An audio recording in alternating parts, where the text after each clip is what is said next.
I never thought life could be so picture perfect. My name is Claire, and just 6 months ago, I married the love of my life, Alex.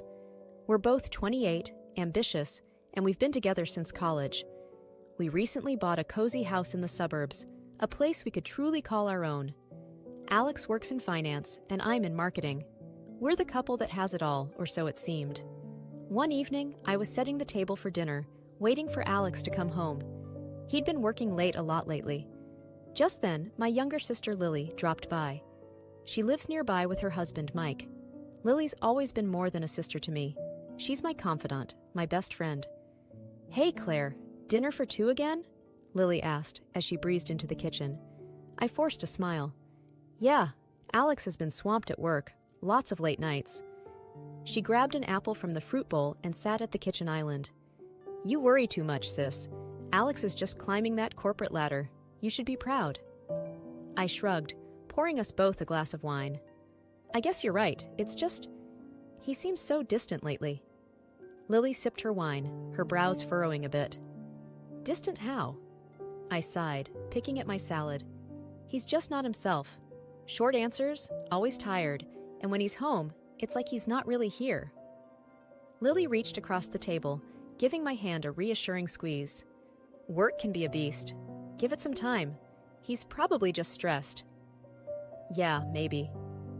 I tried to shake off the feeling of unease. The front door opened, and Alex walked in, looking tired but managing a smile. "Hey, love. Hey, Lily." Lily waved. "Hey, workaholic. You're missing out on your wife's amazing cooking." Alex chuckled, hanging his coat. "I know, I'm the worst. Sorry, babe. Work's just crazy right now." I smiled weakly. "It's okay. Dinner's ready." We sat down to eat, but the conversation was forced. Alex seemed a million miles away, lost in his thoughts. After dinner, he excused himself to make some calls for work. I cleaned up, feeling a knot of worry in my stomach. Lily watched me for a moment. "Claire, don't let this get to you. He's just busy. It happens." I nodded, not entirely convinced. "You're probably right." As I watched Alex talking on the phone from the living room, his expression serious and distant, I couldn't help but wonder if Lily was just trying to keep me from worrying. Little did I know, this was just the beginning. The weeks slipped by, and Alex's late nights became the new normal. It was a cold Tuesday evening, and I was sitting on the couch, staring at my phone. It was almost 10 p.m., and Alex wasn't home yet. My concern was turning into frustration. Just then, my phone buzzed. It was Lily. "Hey, Claire, still up?" Her voice was light, but I could hear the concern. "Yeah, just waiting for Alex. He's late again." My voice sounded more annoyed than I intended. Lily was silent for a moment. "Still at work?" "That's what he says," I replied, my tone skeptical. "He's always got some excuse. Busy, meeting, you name it." "Have you talked to him about it? I mean, really talked?" I sighed, rubbing my temples. "I've tried, Lil. It's like talking to a wall. He just brushes it off and says I'm worrying over nothing." There was a pause, and then Lily said, "Maybe he's just under a lot of pressure. You know how his job is." I rolled my eyes, even though she couldn't see me. I know, but it's more than that. He's different, distant, and when he does talk, it's like he's annoyed with every question I ask. "Look, Claire, don't work yourself up. Stress isn't good for you. Just try to talk to him again. Be direct. Tell him how you feel." "Yeah, I'll try." I wasn't convinced it would change anything. When Alex finally came home that night, I was waiting for him in the living room. He looked exhausted, and my heart softened a bit, but I needed answers. "Alex, we need to talk," I said, trying to keep my voice steady. He looked surprised, but nodded, sitting down across from me. "What's up?" "It's about these late nights at work and your trips. It's like you're not here even when you are. It's affecting us, our marriage." Alex ran a hand through his hair. "Claire, I told you, work is just crazy right now. I'm trying to handle a lot." "But that's just it, Alex. It's always work. You've changed. We barely talk, and when we do, it feels like you're miles away." He sighed, frustration evident in his voice. I'm doing this for us, for our future. Can't you see that? I'm under a lot of pressure. I get that, but it feels like you're pushing me away. I miss us, Alex, how we used to be. He stood up abruptly, his expression hardening. I don't have time for this right now, Claire. I'm tired and I have an early morning. And with that, he walked away, leaving me sitting there, feeling more alone than ever. I went to bed that night with a heavy heart, wondering if my marriage was as perfect as I once thought. The constant stress and worry had taken a toll on me. My health, which I'd always taken for granted, betrayed me. A sharp, unyielding pain in my stomach landed me in the hospital. As I lay in the sterile hospital bed, the reality of my situation began to sink in. 2 weeks of white walls, beeping machines, and too many doctors. Lily was my frequent visitor, always trying to lift my spirits. Hey sis, how are you feeling today? Her voice was a mix of concern and forced cheerfulness. I managed a weak smile. Been better, Lil. This place is getting to me. She sat down beside my bed, holding my hand. Alex been by? The question stung. No, he's busy as always. Lily frowned. That's not right, Claire. He should be here. I looked away, feeling a lump in my throat. I guess his work is more important. There was silence for a moment, and then Lily said firmly, No, Claire, you're important. You're his wife. He should be here for you. Her words were meant to be comforting, but they just made me feel more alone. I turned to face her, my voice barely above a whisper. I don't know what's happening to us, Lil. It's like he's not the man I married. Lily squeezed my hand. Give him time, Claire. Maybe he doesn't know how to handle this. Men can be clueless sometimes. But deep down, I knew it was more than cluelessness. Alex's absence spoke volumes, and the message was clear. I was in this alone. The day I was discharged from the hospital, Lily came to pick me up. Ready to get out of here? She asked, trying to sound upbeat. Yeah, can't wait to see home, I replied, though the thought of returning to an empty house wasn't exactly comforting. As we drove home, Lily kept the conversation light, but my mind was elsewhere. I couldn't shake the feeling of dread about going back to a place that no longer felt like home. When we arrived, Lily helped me settle in. You need anything? Just call me, okay? I'm just a few minutes away. I nodded, feeling a mix of gratitude and sadness. Thanks, Lil. I appreciate it. She gave me a hug, a little tighter than usual. Take care, sis. And remember, I'm here for you. As I watched her leave, the reality of my situation hit me. My marriage was on the brink, and the only person I could rely on was my sister. The feeling of isolation in my own home was overwhelming, and for the first time, I began to accept that my life was changing, and not for the better. Back at home, the silence was deafening. Alex was still at work, or so he said. The house felt neglected, dusty and unkempt, a stark contrast to the neat home we once shared. I decided to distract myself by cleaning, starting with our bedroom. As I was vacuuming under the bed, something small and shiny caught my eye. It was an earring, a gold one with a red stone. Not mine, definitely. My heart raced as a realization hit me. It looked exactly like the pair Lily wore often. Later that evening, Alex came home. I confronted him, holding the earring out. Alex, what is this? Where did this come from? He glanced at the earring and then at me, his face unreadable. I don't know, Claire. Maybe it's one of yours? It's not mine. I've never seen it before. My voice was firm, but inside I was shaking. He shrugged, avoiding my gaze. Maybe it's Lily's or one of your friends. I don't keep track of your jewelry, Claire. His dismissive tone infuriated me. You think I wouldn't recognize my own sister's earring? Or my friend's, for that matter? Alex's expression hardened. I don't know what you want me to say, Claire. It's just an earring. Maybe it got mixed up in our stuff when we moved in. I knew he was lying. The earring was too distinctive, too familiar. Don't treat me like I'm stupid, Alex. This is Lily's earring. How did it end up under our bed?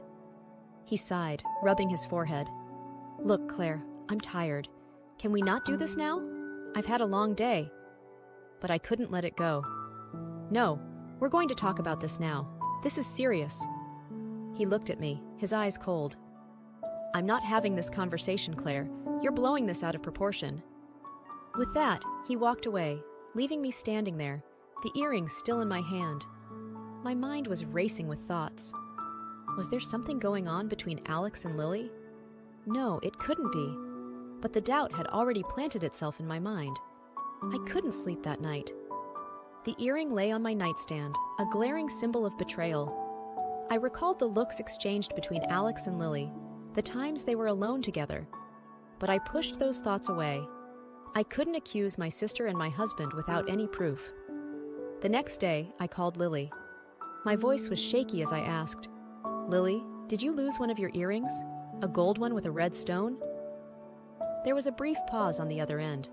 "No, why? Did you find one?" "Yeah, under our bed." I tried to sound casual, but my voice betrayed me. "That's strange. It's not mine, though. Maybe it's one of your other friends." Her answer didn't convince me. I knew her too well. "Okay, just thought I'd ask." We said our goodbyes, but the conversation left me more unsettled. I felt trapped in a web of lies, unable to find a way out. The earring was a piece of a puzzle I wasn't sure I wanted to complete. The possibility that my husband and my sister could betray me was too painful to consider. For now, I decided to keep my suspicions to myself, hoping that time would reveal the truth. The days following the earring discovery were filled with unease. I couldn't shake the feeling that something was off. It wasn't just the earring anymore. It was the way Alex and Lily had been acting. I started to recall instances, little moments that I had brushed off before, looks they exchanged, whispers I couldn't quite catch. One evening, as I was sitting on the couch lost in thought, Alex announced another business trip. "I have to go to New York for a few days. Big project," he said, barely looking at me. I nodded, trying to appear indifferent. "When will you be back?" "In about a week. Don't wait up for me," he replied, his tone dismissive. After he left, I called Lily. I needed to talk, to see her reaction when I brought up Alex's trip. "Hey, Lily, Alex is off to New York for a week. Business as usual," I said, trying to sound casual. "Oh, really? That's a long trip," Lily responded, her voice faltering slightly. "Yeah, it is. Hey, I was thinking, we could spend this time together," I suggested, watching for her reaction. There was a pause. Then Lily replied, a bit too quickly, "I can't, Claire. I was planning to go see them next week. Already promised Mom." The coincidence struck me. Next week? When Alex is away? "It's okay. Some other time," I said, my mind racing with suspicions. We ended the call, but my thoughts were in turmoil. The timing was too convenient, too coincidental. I remembered how often Lily's visits to our parents aligned with Alex's business trips. It couldn't be just a coincidence. That night, I lay in bed, unable to sleep. The pieces of the puzzle were slowly fitting together, forming a picture I didn't want to see. My husband and my sister, could they really be having an affair? The next day, I decided to take a more direct approach. I called Lily again. "Hey, Lily, I was thinking, since you're going to see Mom and Dad next week, why don't I come along? It'd be nice to spend some time together." Lily's response was immediate and a bit too sharp. "No, Claire, it's not a good time. They're busy, and I already have plans with them. Let's plan for another time." Her tone, her excuses, they didn't add up. "Are you sure? I really don't mind." "Claire," I said no. "It's just not a good time," Lily snapped, her voice tinged with irritation. The nagging suspicion about Alex and Lily wouldn't leave me. It was like a constant buzz in my head. One night, after Alex had fallen asleep, I made a decision that I never thought I'd have to. I crept quietly to his side of the bed and carefully picked up his phone. My hands were shaking as I unlocked it. I knew it was wrong, but I had to know. I went through his messages first. Nothing. Then his emails. Again, nothing out of the ordinary. But when I checked his browser history, I found it. A booking confirmation for a hotel in New York. For two. My heart sank. I put the phone back and went to the living room, trying to process everything. I felt betrayed, angry, and utterly heartbroken. How could they do this to me? To us?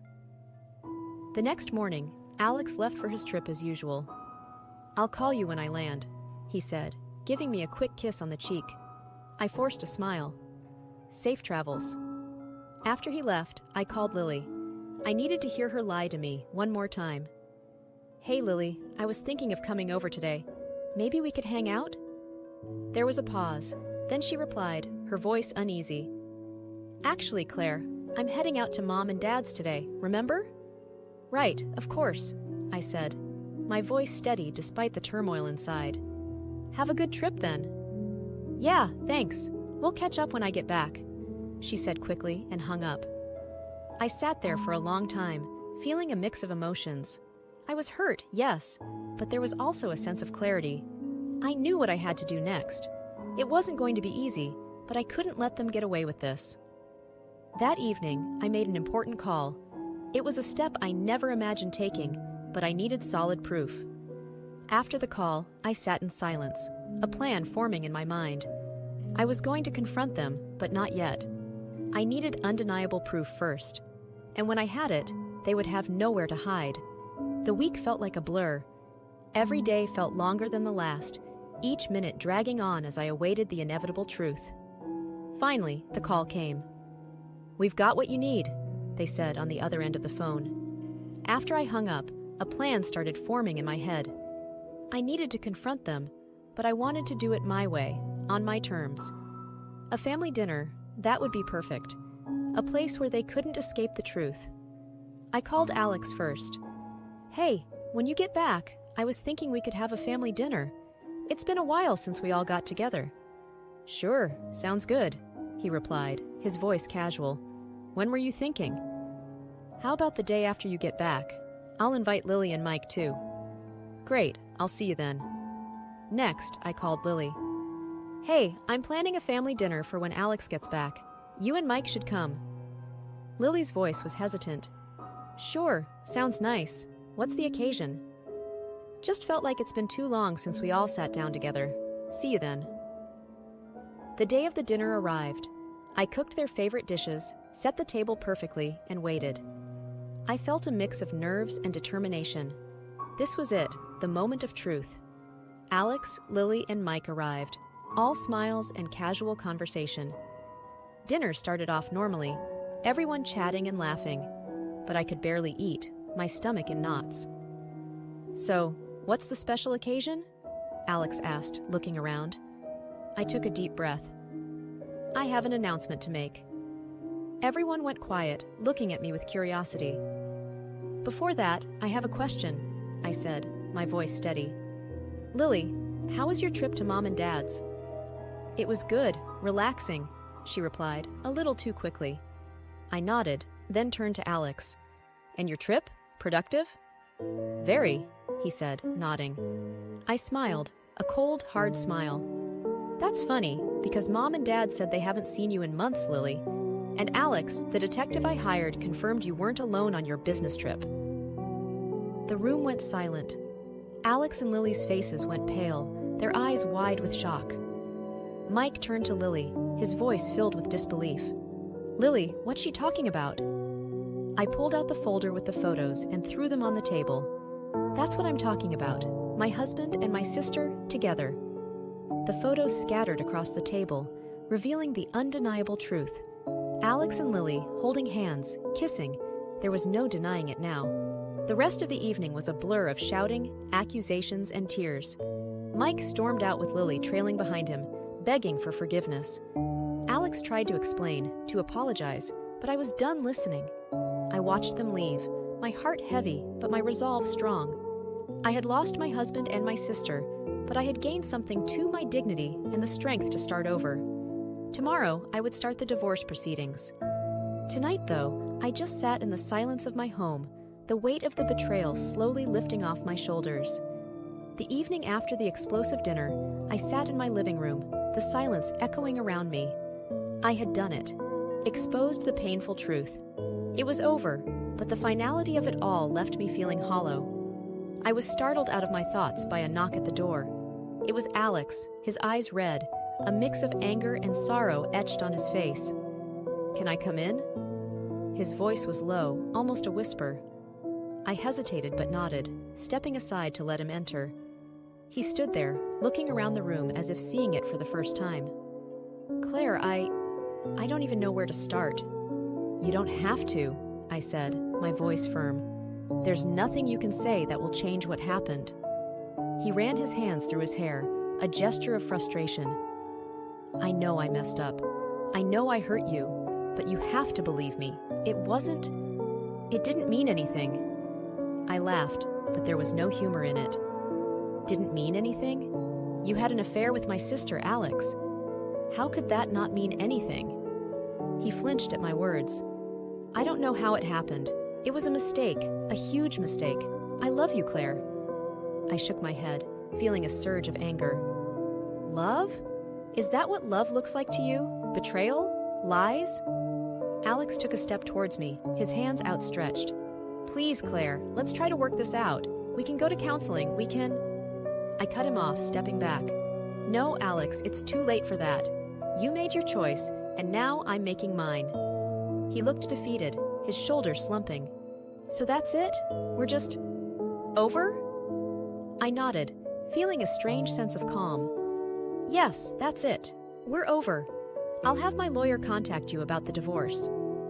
He stood there for a moment longer, as if waiting for me to change my mind.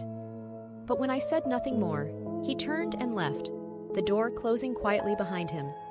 I sat down, the finality of the situation sinking in. I had lost my husband and my sister, but I realized I had gained something too, my self-respect and a chance to rebuild my life on my terms. The next few days were a whirlwind of lawyers and paperwork, but I faced it all with a newfound strength. I was determined to come out of this stronger and wiser. In the end, I received most of the property and a fair settlement. It wasn't about the money or the house, though. It was about starting fresh, about reclaiming my life. I lost touch with Lily and Alex. The betrayal was too deep, the wounds too fresh. Maybe one day we could find a way to forgive, but that day was not today. I stood in my now quiet house, a mixture of sadness and hope in my heart. I had survived the storm, and now a new chapter of my life was beginning, one where I was in control, where I could find happiness on my own terms. As I looked around the room, I realized this wasn't just an end. It was a beginning of something new, something better. And with that thought, I stepped forward into my new life, ready for whatever came next.